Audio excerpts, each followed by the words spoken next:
सत्संग की आधी घड़ी तप के वर्ष 1000 तो भी बराबर है नहीं, कहे कबीर विचार। तो यहाँ आपसे प्रार्थना की जाती है, जब तक सत्संग चले आप सब चिंताएं और इधर उधर की गल्ला बातें छोड़ के ध्यान से सत्संग सुनो। चाहे कोई रोगी है, चाहे कोई संकट है किसी प्रकार का, आप एकाग्रचित्त होकर सत्संग सुनोगे तो राहत मिलेगी और ये ज्ञान ग्रहण होगा। इस ज्ञान से आपको 70% लाभ तो ज्ञान से मिलेगा। जैसे अब ये सत्संग आप सुन रहे हो और ऐसा लगता है कि ये कथा तो बहुत बार सुन ली, गुरु जी पिछली बार भी ऐसा सुनाया था। अरे 100 बार सुन ले। सुबह रोटी खाई, भूख लगी, शाम ने फिर भूख लगी है तो आप समझ तो नहीं था, आपकी आत्मा पर फिर कोई जबरदस्त दबाव आ गया।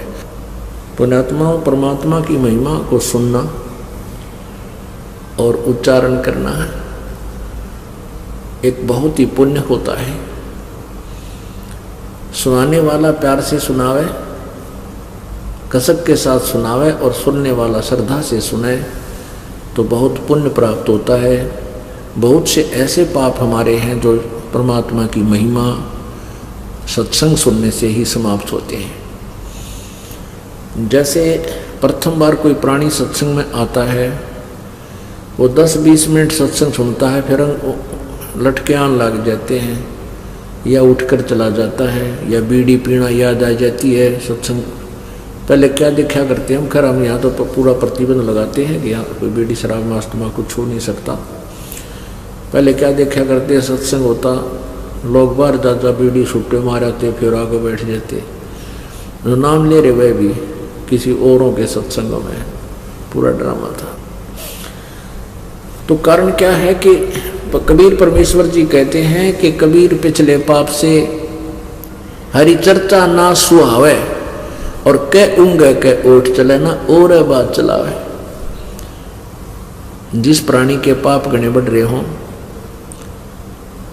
पुण्यात्मा वैसे तो पाप हमारे सभी के बहुत हैं, सभी के, और जो सत्संग में आ जाते हैं, भक्ति शुरू कर देते हैं तो उनके पाप खत्म होने शुरू हो जाते हैं। तो क्या आप जी किसी भक्त भाई बहन रिश्तेदार मित्र को, सहेली सखी को बोलते हो कि आओ सत्संग सुन लो? पहले तो वो राजी नहीं होता जल्दी से, और कभी प्रसन्न हो जाता है, कहीं आप ले भी आते हो उनको, कई बार प्रार्थना कर करा कर वो शर्मिंदा कर वो कहा भी जाता है, तो आध घंटे में वो बोर हो लेता सत्संग सुन इन बातों से, क्योंकि उसने तो रागनी चाहिए सुनना या फिल्मी गाने टनक टनक वो तो अच्छे लगेंगे, और वो है मन का आहार और ये आत्मा की खुराक। तो क्या करेंगे, थोड़ी देर तो सुनेगा, फिर या तो लटके लेने लग जाएगा या फिर अपने मित्र सहेली से कहेगा कि कितनी देर और होगा सत्संग, यानी कोई ऐसा जिक्र करेगा जिससे दूसरा डिस्टर्ब होगा भक्त, तो वो भक्त न्यू कहेगा भाई बोला मत, सत्संग सुन दे, हमने आनंद आ रहा है सत्संग सुनने दे। तो वो फिर इंसल्ट मान कर खड़ा हो जाएगा, अकमा चालू बाहर बैठूंगा। तो परमात्मा कहते हैं कबीर पिछले पाप ते हरि चर्चा ना सुहावे, कह ऊँगे कह उठ चले ना और बात चलावे। तुलसी साहब कहते हैं तुलसी पिछले पाप से हरि चर्चा ना बावे, और जैसे जबर के बेगते भाई भूख विदा हो जावे। जैसे किसी को मलेरिया बुखार हो जाता है तो उसको आहार रोटी भी कड़वी लगती है, सब्जी भी कड़वी लगती है, उसको सेब संतरे खिलाना चाहे वो भी कड़वा लगता है, और मनुखा दाख भी उसको कड़वी लगती है। कारण क्या है कि ना मनुखा दाख कड़वी है, ना रोटी कड़वी, ना सब्जी कड़वी है, वो तो जीवन दाता है। ना सेब कड़वे ना संतरे कड़वे। उसके बुखार ने उसके शरीर की व्यवस्था को इतना बिगाड़ दिया कि मीठी पदार्थ भी उसको कड़वा लगता है। पुण्यात्मा इसी प्रकार जिनके पाप कर्म घने हैं उनको ये परमात्मा के सत्संग रूपी मनुखा दाख ये भी अच्छी नहीं लगती। अब जैसे बुखार के कारण उसको स्वादिष्ट पदार्थ भी कड़वे लग रहे हैं, तो उसका समाधान क्या है कि कड़वी कुनीन खानी पड़ेगी। मलेरिया बुखार हो गया ना, कड़वी कड़वी कुनीन ही खाने से वो जान बचेगी, बुखार उतरेगा, उसका जबर कम होगा। न चाहते हुए भी फांका मारना पड़ेगा कड़वी कुनीन का। और फिर कुछ ही दिन के बाद फिर धीरे धीरे बुखार यानी जबर कम होगा, वो रोटी खाने लग जाएगा। और जब कति स्वस्थ हो जाएगा वो कड़वी कुनीन खा के, फिर देखना सूखी रोटी भी चाहे सब्जी भी ना हो समय पर नहीं खा जाएगा रुचि से, क्योंकि भूख लगेगी, स्वस्थ हो गया। तो इसी प्रकार पुण्यात्माओं, जिनके पाप गणे बढ़ गए उन प्राणियों को सत्संग अच्छा नहीं लगता, कुनीन जैसा कड़वा लगता है। और ये सत्संग के वचनों में एक मेडिसिन भी है इन पाप नाशकरण की। इसको न चाहते हुए सत्संग को सुनना चाहिए, चाहे मन तो कितनी बकवाद करे, इसकी तो आदत से, ये तो कहा करा ना ढीठ है ये तो। अब ना चाहते हुए सत्संग सुनाए, जैसे कुनीन खानी आवश्यक है, और कुछ दिनों में देखना, क्योंकि इस परमात्मा की महिमा सुनने और सुनाने से हमारे पाप नष्ट होते हैं। कुछ ऐसे पाप हैं जो वाणी से ही नष्ट होते हैं, इसलिए ज्ञान यज्ञ अति आवश्यक है। पांचों यज्ञ आवश्यक है। एक यज्ञ है धर्म की, एक यज्ञ है धर्म की, और दूसरी यज्ञ है ध्यान, और तीसरी यज्ञ हवन की, चौथी यज्ञ प्रणाम, और पांचवी यज्ञ ये ज्ञान है।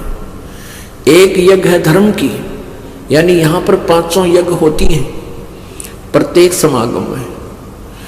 यहां क्या होता है कि यहां पर पिछली बार जो है 3 क्विंटल यानी 32 पीपे जो है घी के हवन हुए थे, 15 लीटर का एक पीपा,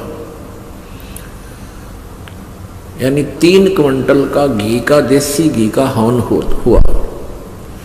ये हवन यज्ञ है। अब भी जितने पाठ होते हैं उसी हिसाब से, और फिर कुछ ज्योति चढ़ाते हैं भक्तजन अपना हवन कराने के लिए, उनका इकट्ठा भी करते हैं, और वैसे भी लगातार ज्योति चलती रहती है अखंड दिन रात। यहाँ पर ये सामने जो ज्योतियाँ चल रही हैं,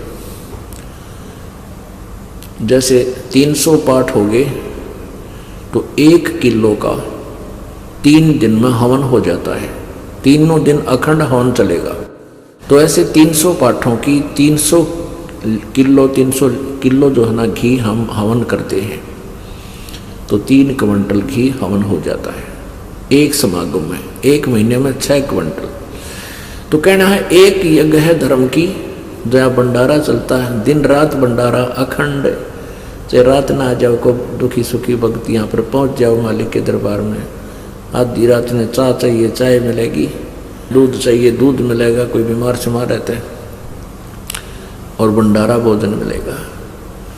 परमात्मा के बच्चा ने मिलकर ये सेट बना लिया, पंखे ला लिए हैं, बढ़िया मैट बिछाए रखे अपने परमात्मा की प्यारी आत्माओं के लिए, और बैठा कर मालिक अपनी चर्चा सुना रहा है अपने बच्चों को। तुम कितनी पुण्यात्मा हो सोच नहीं सकते, क्योंकि लाल को अपनी कीमत का पता नहीं होता, जोड़ी समझता है। इस दास को मालूम आप कितनी पुण्यात्मा हो, चाहे कोई रिक्शा चालक है, चाहे गरीब है, चाहे अमीर है। अमीर और गरीब होना अलग बात है, लेकिन भक्ति संस्कार आपके एक जैसे हैं, बहुत अच्छे। तो यहाँ जो एक यज्ञ है धर्म की, यहाँ भंडारा चलता है परमात्मा का, तीनों दिन देसी घी का, हर तरह स्वदेशी घी यानी गाय भैंस के दूध घी से ही यहाँ पर सब प्रसाद बनता है। और दूसरी यज्ञ है ध्यान। आप ये सत्संग सुनते हो, ये मेडिटेशन का भी काम करता है, क्योंकि जब सत्संग सुनते हो तो परमात्मा का चिंतन होता है, प्रभु के बारे में जानकारी होती है, अंदर अंदर एक विशेष कसक पैदा होती है, रह रहकर मालिक का ध्यान ही आता है, परमात्मा ने ये किया, परमात्मा ऐसे थे। तो ये भी ये एक मेडिटेशन, यही मेडिटेशन होता है। जैसे ये हठ योग मेडिटेशन हम नहीं मानते, संत मते में नहीं है। परमात्मा कहते हैं साधो मुझे सो सतगुरु मन भावे, जो सहज समाज बतावे, आंख ना मुंदे कान ना रुंदे, ना अनहद उलझावे। अनहद कहते अंदर कान आंख मीच कर अंदर वाणी सुनो, अनहद नाद सुनो, कहते इनमें जो उड़ जाता है वो मुझे अच्छा नहीं लगता, वो ठीक नहीं है। जो सहज समाज बतावे।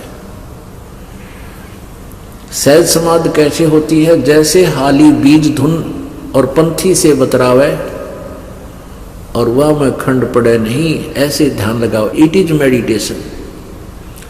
जैसे हाली बीज बोता है, हल के पीछे, बैलों के पीछे एक हल होता है, हल के पीछे एक पाइप सी होती है जिसमें अगर बीज छोड़ दे उसने ओरना बोला गया। और जैसे रास्ते के साथ साथ उसने हल जोत रखा है, और कोई अतिथि आ जाता है, पंथी राह चलता, और कोई बात पूछता है, रास्ता पूछता है, तो वो उससे बात भी कर रहा है और साथ में एक हाथ से बीज को छोड़ता हुआ अपने हल को नहीं रोकता। वो उसका ध्यान तो अपने बीज में है, हाथ ऐसे सेट कर रखा है उसने, उसका ध्यान है, बैलों को भी टोक देता है और उस पंथी को रास्ता भी बता रहा है, आप सीधे चले जाना, आप ऐसे करना, लेकिन रह कर ध्यान उसका बीज छोड़ने पर है, कहीं ज्यादा कम ना छूट जाए हाथ से। जैसे हाली बीज धुन पंथी से बतलावे, वाम खंड पड़े नहीं, ऐसे ध्यान लगावे। जो पतिव्रता पति से राती, आन पुरुष नहीं भावे, बस पी हर में सुरत प्रीतम में, ऐसे ध्यान लगावे। This is meditation, it is meditation. ये ध्यान समझ लेना कैसा है हमारा ध्यान। अब जैसे आप वैसे सिमरन करते ही हो, जब आप किसी काम करते हो, कोई भी कार्य करते हो, ऑफिशियल काम में ज़्यादा डिस्टरबेंस मानते हैं, लेकिन ऑफिशियल काम करते करते भी वह कसक मालिक की रह कर अंदर रहनी चाहिए हमारे। अब इस बात को आप समझ जाओगे। एक व्यक्ति ने 50,000 रुपये लोन लिया, लड़की की शादी, और सारी व्यवस्था करनी थी, तिजोरी में यानी सेफ में रख दिए, और चलते समय कहीं जाना था निमंत्रण देने के लिए, सेफ खोल कर किराया निकाला, और जल्दी का मारा कि किसी कारण से वो लॉक करना भूल गया सेफ को, और पहुंच गया 200 किलोमीटर। उस पुराने समय की बात है, चल आजकल भी ऐसा ही आता, आजकल तो मोबाइल हो गया, जब फोन कर दे संभालिए चाबी ने, यानी पुराने समय की बात है। तो वो चला गया अपनी रिश्तेदारी में लगभग 200 किलोमीटर। शाम के समय उसको याद आया जब खाना खाने लगा, अकोत्तरे की चाबी भूलिया मत, और तिजोरी सेफ खुली छोड़ा है। भगवान कोई निकम्मा आदमी ना घुस जा, बच्चे दरवाजा खुला छोड़ कर चले जाए, मकान का कोई आना जार पता नहीं, ऊपर से शादी आ गई, और ये मुश्किल से उधार में लोन मिला था और कोई पैसा मिलेगा नहीं, तो उसको कितनी चिंता। अब वो रिश्तेदारों से बात भी कर रहा है, लेकिन तिजोरी से दिमाग नहीं हटता उसका, उस सेफ से, अलमारी से दिमाग एक सेकंड भी उसकी टेंशन हटती नहीं। वो टेंशन समझो, ये टेंशन जो है ये है हमारा मेडिटेशन, ये सहज समाधि है। यह अटायत भी ना हटे, जब आपका यह कसक लग जाएगी, वो कसक कैसे लगेगी? आगे गए ना बावड़े, रहते भी सब जाही, बिन साहिब की बंदगी की तो ठोर ठिकाना नहीं। जैसे मोती ओस का ऐसी तेरी आव, गरीबदास कर बंदगी बहुर ने ऐसा दाव।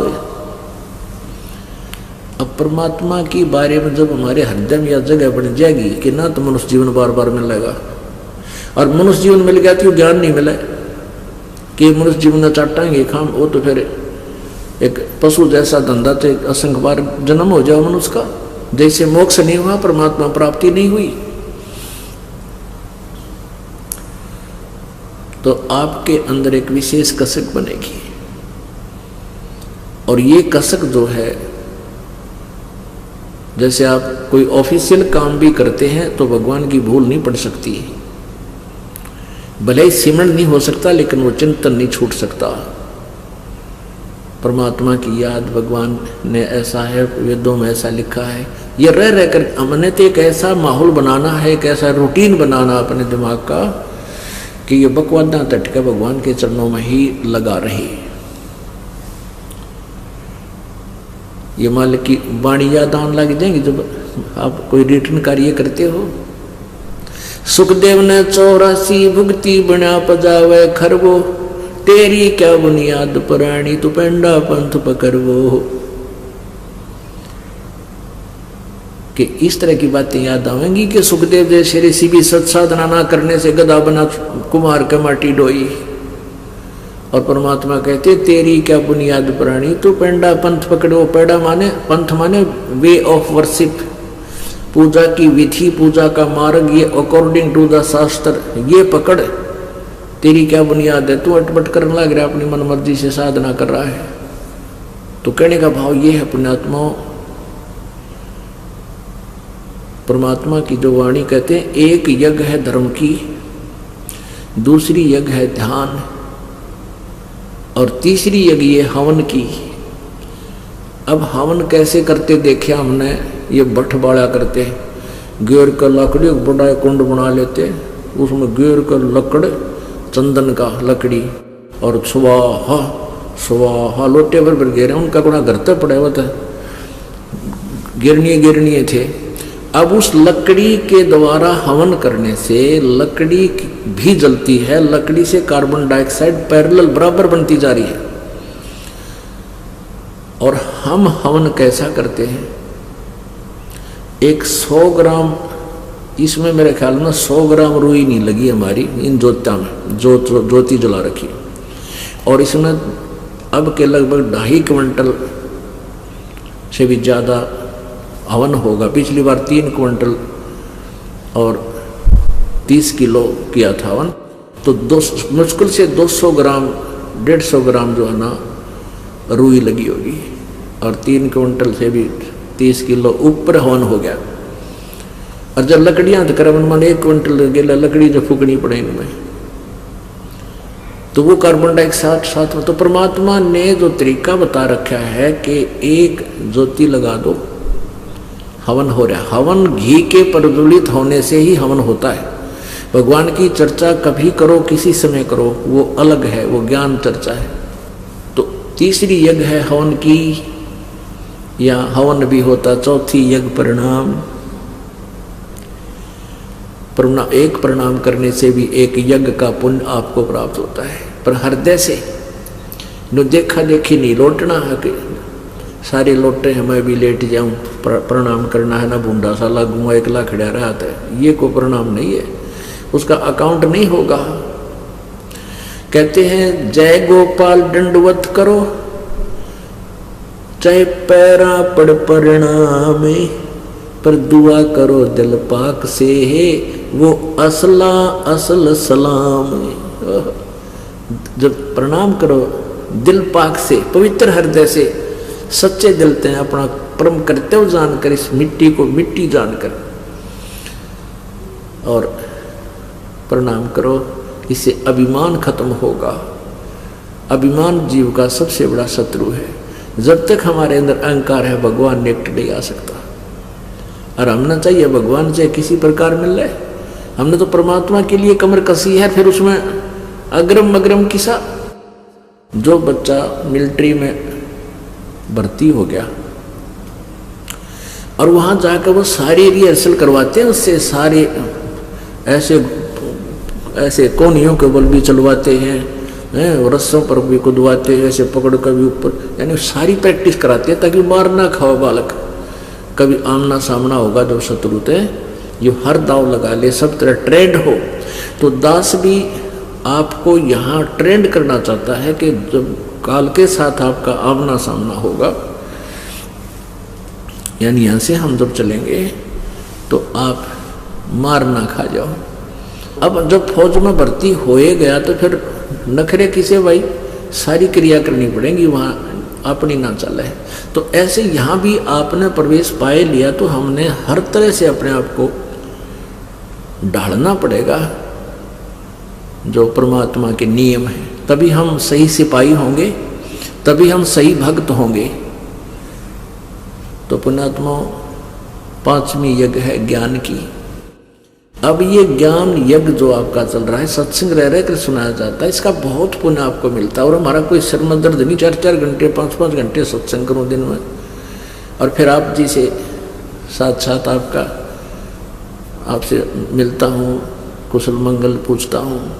तो आपको यहाँ बुलाने का उद्देश्य है कि डॉक्टर को पता होता है कि ये रोग कटेगा कैसे मरीज का, तो वो हर ट्रीटमेंट समय पर देता रहता है, तभी वो स्वस्थ कर देता है।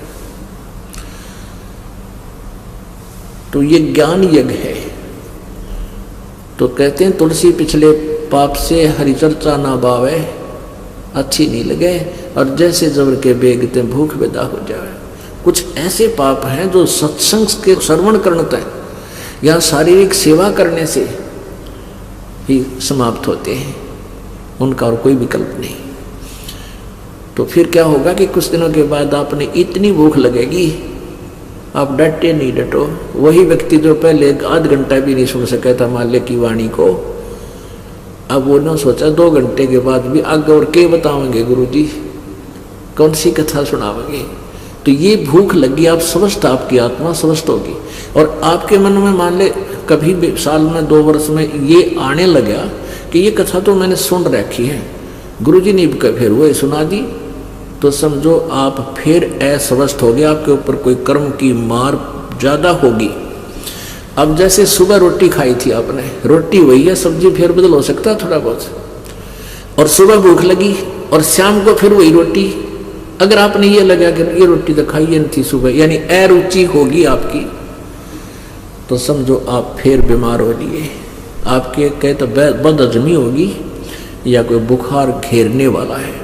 तो उसका ट्रीटमेंट क्या है सुन ली। गुरुजी पिछली बार भी ऐसा सुनाया था, अरे 100 बार सुन ले, सुबह रोटी खाई भूख लगी, शाम में फिर भूख लगी है तो आप समझ तो नहीं, तो आपकी आत्मा पर फिर कोई जबरदस्त दबाव आ गया। उसका ट्रीटमेंट क्या है, उसका विकल्प क्या है कि ना चाहते हुए सत्संग को सुनता ही रहना चाहिए। फिर 1-8 घंटे के बाद देखना आपकी कैसे रुचि बढ़ती है, क्योंकि ये साथ में मेडिसिन का काम भी करता है। भाई जो गुरु बचन पे डट गे रकट गे फंद 84 के, कट गे फंद 84 के, रकट गे फंद 84 के। भाई जो गुरु बचन पे डट गे रकट गे फंद 84 के। वस्तु मिली ठोर की ठोर, मिट गई मन पापी की दौड़।